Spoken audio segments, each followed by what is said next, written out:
Good morning, everyone. Oh, don't we just want to go to the good place? Man, we just want to go to the good place. And Ted Danson, maybe he'll be there. Ted Danson will be there. Maybe he'll MC the whole thing, and we'll sit on white chairs, and our lives will be displayed and weighed on a big screen for everybody to see, and we can determine whether we get in or not. You know, it's fascinating to look throughout culture at all the images of heaven and how we conceptualize it and how we try to make sense of it. We're talking about it a lot in our culture. We have authors and we have movies and TV shows. They're always speculating about it. Philosophers and thinkers are pondering the possibilities. And of course, we got all kinds of possibilities circulating as popular culture gives it their best shot in explaining it. But do they get it right? Are they even close? I think that's something we have to look at. And fortunately, we have a tour guide for our trip to heaven. It's Jesus himself. And we have a tour book that points us in the right direction, the Bible. It doesn't give away every surprise. There's going to be a lot of mystery and surprises. But it does give us a lot of information about what we might expect in that good place going forward. And we need some clarification on it because there are a lot of misconceptions about, first, how we get there. Our popular culture, the view today is that God somehow has this massive scale and he weighs our good works versus our bad works. And if our good works are a little heavier, then we're going to probably get in. And we see that in this description. It goes very quickly, but the graphic, we kind of have a still of it where if you do something good, you know, like you remember your sister's birthday, or you do something positive, like you step over a flower garden, I mean, that's a plus. You didn't step on the flower. I mean, that's a good thing. But if you poison a river, no good. Don't poison a river because you're not going to the good place. And if you sell a camel that has a camel illness and you don't disclose the camel illness to the camel buyer, well, then you're in trouble too. So the list goes on and on. But does God have a scale? And the answer is no. That this is kind of a popular view, but it's actually not a biblical view at all. That God doesn't weigh our good works versus our bad works because he says that all have sinned, all have fallen short of the glory of God. We've all screwed up. We've all messed up. And even with one flaw or imperfection, how can we possibly make it to the good place? We would just corrupt it. We need some help. We need some outside help. And that's why Ephesians talks about this. It's by grace, Paul says. You've been saved through faith. This not from yourselves. It's the gift of God, not by works, so that no one can boast. So in other words, we're not saved by our own efforts or being a good person or even being religious. God has no interest. Jesus has no interest in making you a religious person, to do this kind of routine of jumping through hoops and hurdles. He's no interest in that. But he does invite you into a relationship with him, where we admit our sin, where we're forgiven our sins, where Jesus' righteousness and purity and perfection is exchanged for our imperfection. And so when God looks at us, he says, you're in, you're cleansed, you're forgiven, you're free. So our culture doesn't get that right. And it's good news for us because grace is really getting what we don't deserve. And that's something everyone needs. But there's another misconception that is part of this equation, and it's what heaven is like. The popular view today is all over the place, and I think we get a sense of what many in our culture think by looking at what people write and the things they produce. And a while back, best-selling author and former First Lady of California, Maria Shriver, who you might know was married to Arnold Schwarzenegger, so you might remember her that way. She wrote a book that captures the cultural view of heaven, and she said this, that heaven is a beautiful place where you can sit on soft clouds and talk to other people who are there. At night, you can sit next to the stars, which are the brightest of anywhere in the universe. If you're good throughout your life, then you get to go to heaven. God sends angels down to take you up to heaven to be with him. And my grandma taught me to believe in myself. She's in a safe place with the stars and with God and with the angels. And this is more or less what millions of people today believe about heaven and what millions of people teach their children about what they can expect when this life is over. But is it accurate? Is it on target? The view expands and it starts to include other things, that when you go to heaven, you are immediately issued a harp. You get a harp and you get to go up to the clouds with your harp and play that harp. You also get a heavenly hymn book and you join a choral ensemble and you get to sing and you play your harp and you sit on the cloud, and you do this every day, all the time. You sit on a fluffy cloud and you play the harp. You also get a halo. That's kind of one of the big events, is you get a halo. You could get a small halo. You might get a medium halo. If you're really lucky and you've done a really good job, you get a really big halo. And so we think about heaven in all these different terms and in these different ways. And, you know, I'm a musician. I like music. And I got to tell you that I can't imagine playing a harp all the time, every day, and reading out of my hymn book. I think if there's one word to describe this common depiction of heaven, you know what it is? Boring. Boring, mind-searing boredom. Like, really, is this what I have to look forward to? That's far worse than anything. You know, this life has better things than that. What in the world is going on? And, you know, I think there's a Far Side cartoon that pictures this. A guy sitting on a cloud with a harp, and the caption says, "Wow, should have brought a magazine or something." Is that it?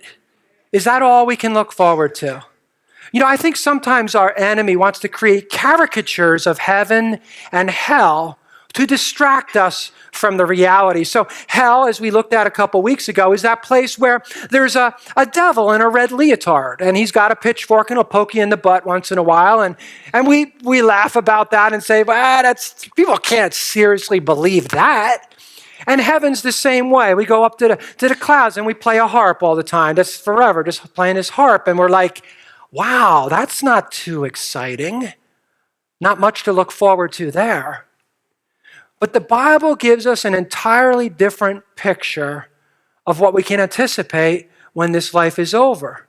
And we get a sense of that in the book of Revelation, among other places. Revelation 21, chapter 21 and chapter 22 especially. But I just want to look at one passage, verses 1 through 5 of Revelation 21. It says this: "Then I saw a new heaven and a new earth. For the first heaven and the first earth had passed away, and there was no longer any sea. I saw the holy city, the new Jerusalem, coming down out of heaven from God, prepared as a bride, beautifully dressed for her husband. And I heard a loud voice from the throne saying, 'Now the dwelling of God is with men, and he will live with them. They will be his people, and God himself will be with them and will be their God. He will wipe every tear from their eyes. There will be no more death or mourning or crying or pain, for the old order of things has passed away.' He who was seated on the throne says, 'I'm making everything new.' Then he said, 'Write these things down, for these words are trustworthy and true.'" Now, through the rest of these passages, these two chapters, we also get additional information about what we might expect, and it's packed with a lot of insight. But the one thing I think is it addresses a misconception that you and I can really kind of fall into and not realize it, because it's such a part of the popular culture. We kind of assume that it's true. There's a misunderstanding about a detail that we could miss. Because when you think of heaven, don't think up. Don't think clouds.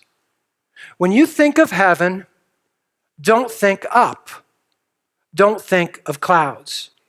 Heaven is understood in the Bible as that place where God resides right now. He is in heavenly places. It's also a description of our future as well, in a general sense. So it is a biblical concept, and we can understand it from that. But here's the thing. When a believer dies, they don't go up to heaven to float around with God somewhere up there. That's not what happens. When you die, you're not going up to heaven. What's going to happen is very, very different. We get a sense of that when we read that heaven is not a place that we go up to. Heaven is a place that actually comes down to the earth. We read that in Revelation 21, verse 1 through 5. Then I saw a new heaven and a new earth. It goes on to verse 2. I saw the holy city, the new Jerusalem, coming down out of heaven from God. So the new Jerusalem is coming down from God in heaven. And we see in verse 10, this holy city, this new Jerusalem, coming down out of heaven from God. In other words, in heaven, there is the new Jerusalem, this massive city that comes down from the heavens to the earth. There is also God. His throne resides within this new Jerusalem. That throne comes down to the earth. And so what we see here is that God's ultimate plan is that not that one day we all go up to heaven, but that God, his heaven comes down to earth, and heaven and earth fuse together into a new realm, heavenly earth, where we reside forever. It's a new realm that God is going to create for all of us. God injects his renewing energy into a new world that you and I will occupy. So when you think heaven, think about a heaven-infused earth. Don't think clouds and halos or that we're some disembodied spirit. That's not what's going to happen. Think about the best of this world, the best things of this world, its beauty, its expanse, its complexity, the things that are intriguing to us, that draw us in, that create a sense of interest and adventure. Think of those things and then subtract all evil and sin and hatred and warfare, all those things. Subtract all those things, and now we're getting close to what this new heaven, earth will look like. Heaven, in a very real sense, will be Eden, improved and restored. Heaven will be Eden, improved and restored. You see, God's plan from the beginning was to create this earth for Adam and Eve to occupy and to live in, and it was an earthly existence. It was earthy. They were earthy. And so they were to work and find meaning on the earth. They were to find blessing on the earth. They were to find purpose on this earth. They were to be people who would find adventure on this earth. They would commune with God on this earth. And God's plan has not changed. God has desired all along that we would have this kind of existence. His plan was thwarted temporarily by sin. There was this moment where sin entered the world, where Adam and Eve said, we don't want to follow you. We don't want to obey you. We don't want to acknowledge you. We want to declare our independence from you. And as a result, sin and selfishness entered this world. The world we experience now is not God's original intent. We know it's screwed up. We contribute to the mess, and we all know it. But this original plan is not going to be thwarted forever. And so the question is, what will this new heaven, earth destination look like? Let me just start with a couple common questions that come out. First, will there be babies in heaven? Will these babies in our world, those who die young or in infancy, will they be in heaven? And I believe the answer is yes. I believe that God's mercy will extend to those who need this mercy, that God's grace will extend to those who are vulnerable and those who die young before the age of accountability. It's about his mercy and his character. Another question that comes up is, what about animals? I know that's what you were probably thinking. You walked in and saw heaven. Man, what's going to happen with the animals? Do animals make it to heaven? I would say yes again. I would say that because Adam and Eve had a whole world of pets. They had all kinds of pets, all kinds of animals in God's original intent. We see also in the prophets that the lion lies down with the lamb. So there's that kind of sense that there's other animals. Do dogs go to heaven? All animals? Yes, dogs. Dogs go to heaven. I mean, there was a movie about that. Well, right? All dogs go to heaven. I mean, doesn't that carry some weight or that kind of thing? Certain animals will not make it. I mean, this is not like in the Bible or in its speculation. I think cats might not, they might not make it. Again, this is speculation, okay? Don't email me, please, but I'm pretty sure they're not making it in because a few years ago, friends of ours asked us to watch their cat, to feed their cat, and we fed the cat, and every time we tried to leave, the cat would like just latch onto our leg. And I looked down and I said to this beast, I said, get off me, beast. You're evil. So I can't see how that kind of thing can happen in heaven. I mean, it's not in the Bible, but I really think it should be. But there's other things we don't speculate about so much, and they come out of Revelation. And we see, I think, first that we're going to experience final deliverance from all suffering and death and disease and brokenness. That the day is coming when there'll be a new order of things. That's what it says in Revelation 21:4. There'll be no more death or mourning or crying or pain, because the old order of things, the screwed up world that we live in and we know is dysfunctional, will be no more. The old order is gone. And so that includes a lot of different things. I think it certainly includes the fact that we live in a world with immense pain. Some of that is emotional pain. Some of you carry the scars of emotional, trouble and trauma in your own lives. And so the day is coming when that heartache and that sense of loss and those bad dreams, those bad memories, those flashbacks, that baggage that you've been carrying that's been weighing you down, it's going to be done with. It's going to be gone. God's going to liberate us from all that emotional stress and pain and suffering. It's also going to happen in the physical world. Physically, some of you have had to deal with chronic pain for many years. All of us deal with physical pain. But some of you have had to deal with chronic pain. Like you wake up in the morning and you're like, man, I know it's going to be another tough day. And as we get older, we start having pains, places we never had pains before. And so we're like, boy, that's like going to the doctor's like going to the mechanic to keep an old car on the road. It's like every time I go, there's a bill and I got to do something else to keep this old thing going. And so we're like looking at ourselves and saying, boy, our physical bodies can just take a beating.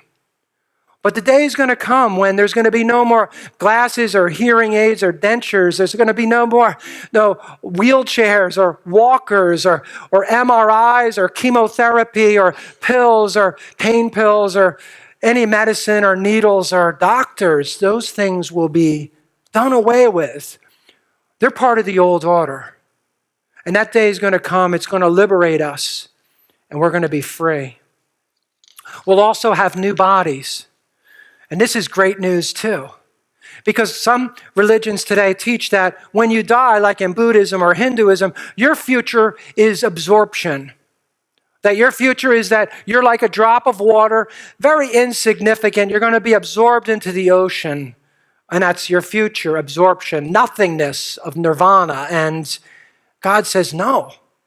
That's not your future. Your future is bodily.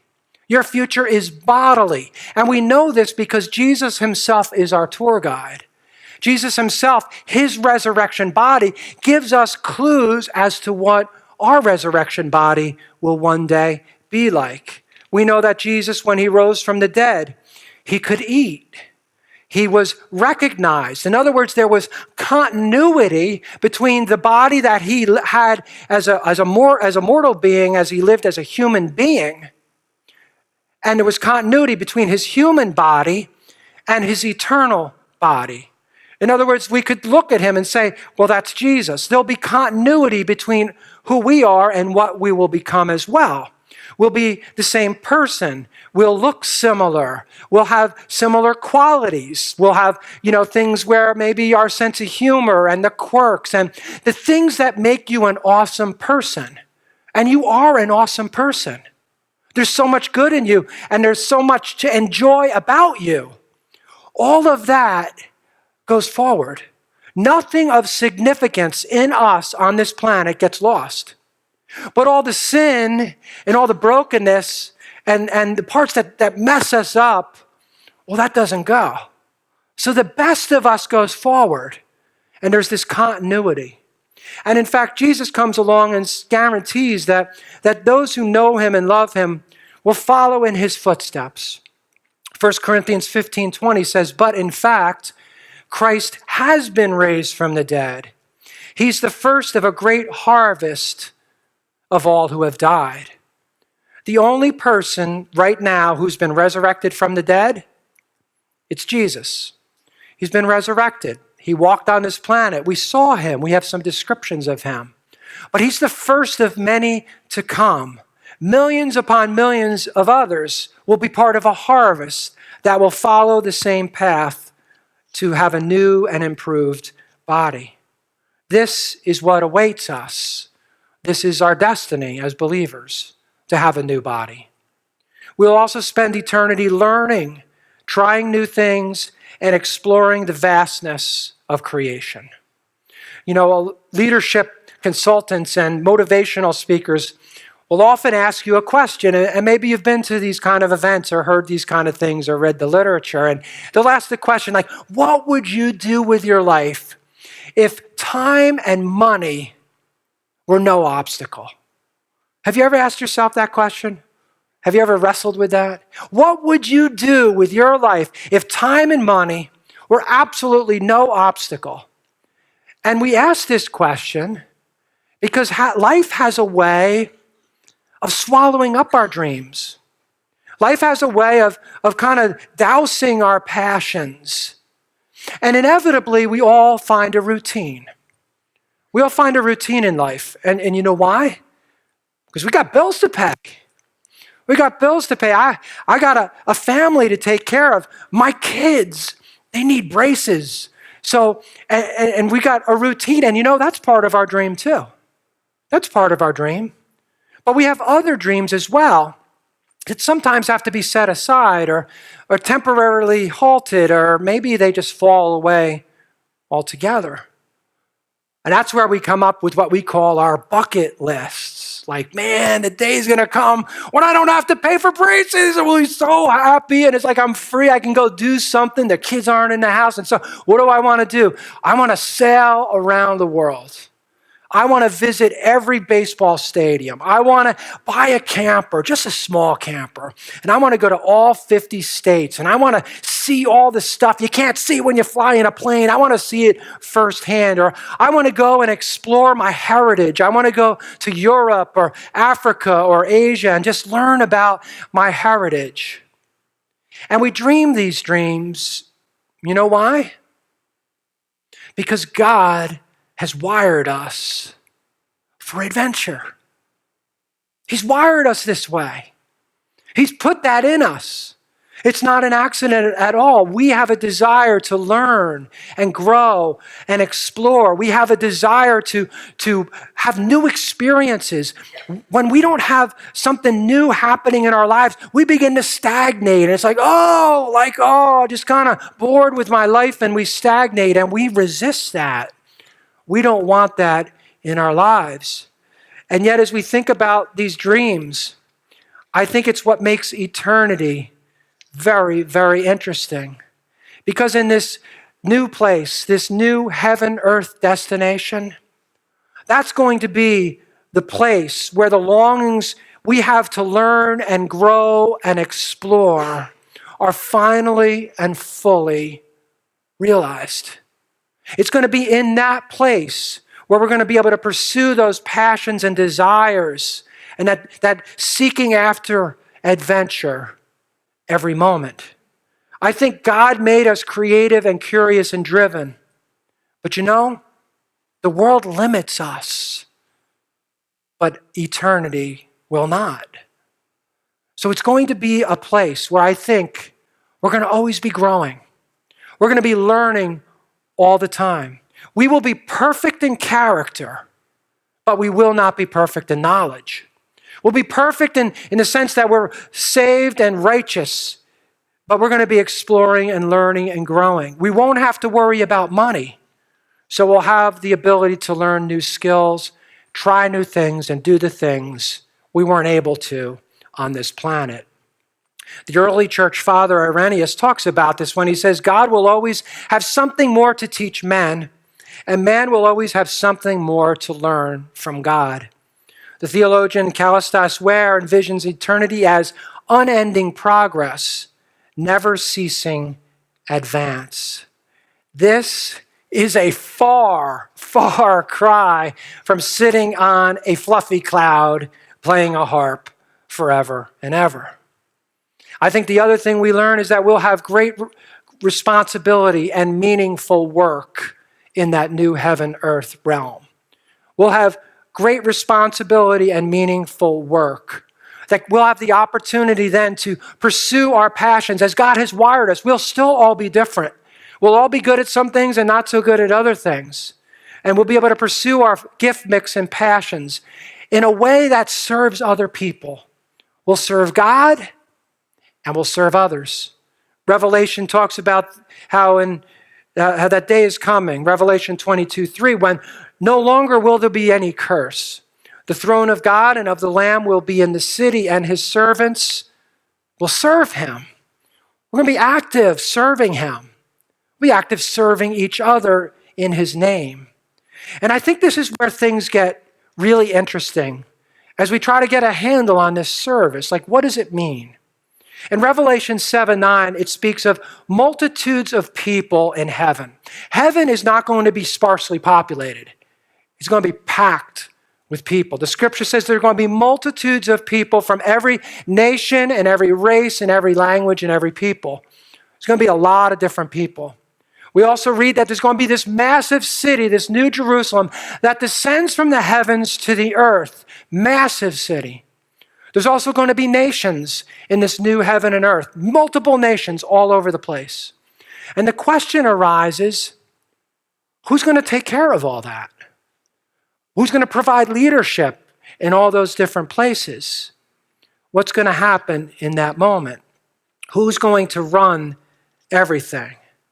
And this is where the Bible gives us an interesting clue as to what that might involve. We read about this in the parable of the talents, but not the one you're probably familiar with in Matthew 25. Because in Luke 19, Jesus gives the same parable with a very interesting twist. It says this in Luke 19, verse 11. He said, "A man of noble birth went to a distant country to have himself appointed king and then to return. So he called 10 of his servants and gave them 10 minas. 'Put this money to work,' he said, 'until I come back.' Then he sent for the servants some time later to whom he had given the money in order to find out what they had gained with it. The first one came and said, 'Sir, your mina has earned 10 more.' 'Well done, my good servant,' his master replied. 'Because you've been trustworthy in a very small matter, take charge of 10 cities.' The second came and said, 'Sir, your mina has earned 5 more.' His master answered, 'You take charge of 5 cities.'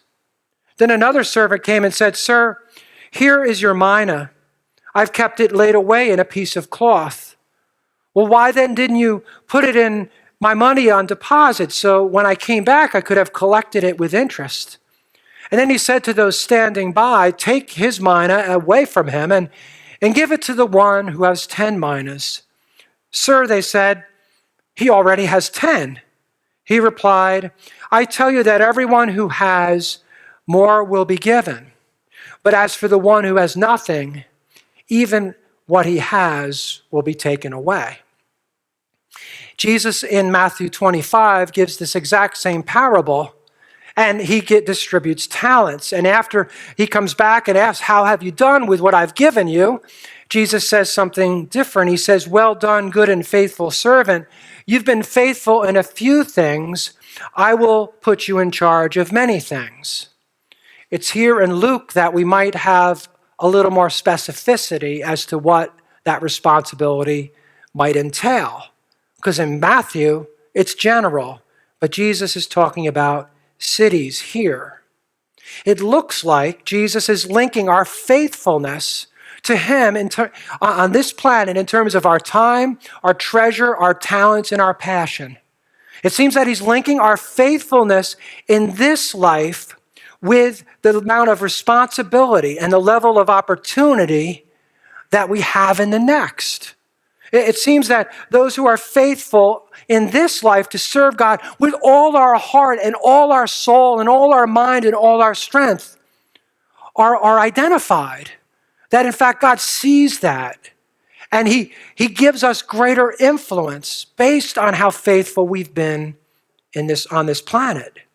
It's interesting that this kind of works with what Paul talked about in Ephesians, when he says something very strange, something that makes me really uncomfortable.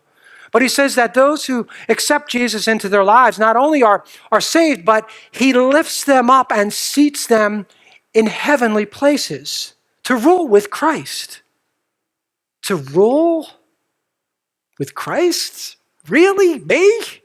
I don't think so. No. Yes. That he lifts us up to a place of authority that we never had before, to sit in heavenly places with him. That God gives us authority that we never had before. It may also link with the idea of rewards. We talk about rewards and how those who build well in this life and their work is shown to last. It's not part of the temporary stuff, live for this world, live for yourself stuff. No, that stuff burns up. But when we give sacrificially of who we are and what God has given us and we love him passionately, that stuff is not lost. God took note of it and he rewards it. And maybe part of that reward is being entrusted with greater influence, leadership, and responsibility in the coming age. And if you're not into the leading of a city or those kinds of things, maybe it's just about your gift mix, being put in a position where you can have influence to use that to serve others and bring great joy to them and to you. Because you've been faithful in little, he gives you more influence. And when we think about that, sometimes we kind of step back and say, I don't know. Could that create jealousy? Like, well, what's happening with them is not happening with me. And I would say, absolutely not. There'll be no jealousy whatsoever. I mean, think about it. Aren't there times in this life when somebody is really heroic? They do something really, really heroic, and people agree that the recognition they received is completely deserved. Aren't there times when that happens? When somebody does something really heroic and the recognition they get, everybody says, oh wow, you're right. They deserve it. So it's the soldier that runs into battle, not away from the battle, not away from the firefight, but into the battle to save some of his friends who are pinned down, and he rescues them, and he puts his life on the line, and he pulls them out, and at the end we give them a medal and say, wow, you're so courageous. And we're like, yeah, there's no doubt. It's the mom who gives birth to a baby, even though her life is on the line. She could die and maybe does. It's the person who has a lot, but gives it all away because they don't want to keep it for themselves. They sacrifice what they could keep for themselves for the good of others, and people step back and say, wow, that's amazing. We all agree. What an unbelievable act. I think it's going to be exactly that way. That we're going to look back and say, after God assesses the faithfulness of every single person, we're going to step back and say, wow, he is absolutely perfectly right. He's absolutely on track and target in every way. He's assessed their faithfulness perfectly. He's so obviously right, I can do nothing but acknowledge it. I think that's the way it's going to be. And then we'll go on with joy. We'll go on with joy that we're part of this amazing future God has for us. But there's one last thing about this future, this new heaven, earth. I think it's going to be a place where we'll have a new profound closeness with God. A new profound closeness with God. In chapter 21, it says that now the dwelling of God is with men. The dwelling of God, once in the heavens, his throne room, once in the heavens, is now among men and women, and he will live with them. And this is the best part of all, that the day is coming when the distance we feel between ourselves and God, especially when things get dark and difficult and problems mount and we don't feel like, man, our prayers are being answered and where is he? We feel alone in the universe. He's always there. He never leaves us or forsakes us. But we have this distance and we crave closeness, and the day is coming when that distance will be closed forever, where there'll be no separation from him ever again, where we will enter his presence, we'll see him face to face. There'll be no mystery, there'll be no uncertainty, there'll be no doubts or questions, because we'll be right there. We'll see him. He's revealed himself fully to us. And you know what the overwhelming emotion and attitude is going to be in heaven? The overwhelming attitude of every single person in this new heaven earth realm is going to be gratitude. Gratitude for God's goodness. Gratitude that we get to be part of this. Gratitude for every time we were faithful to him in this life. Gratitude that we had a heads up on where all this is going, and it actually happened exactly as he told us it would happen. Gratitude that in fact God has delivered us and set us free. And then he's given us all this. And we're immensely, immensely blessed. And so this new heaven and earth realm is going to be far different than what many people think. It's going to be a place where we get to live every day a dynamic, exciting, active, human kind of life. It's going to be that place where the distance between us and God is closed, where we see him and walk with him as God intended from the beginning when he walked in the garden with Adam and Eve. It's going to be a place where we get what we're really craving and wanting all along. It's going to be a place where we're finally home. Home. In a world we were created for from the beginning. Home to live forever the way God intended it from day one. So get ready. Be ready, because the best is yet to come. Let's pray.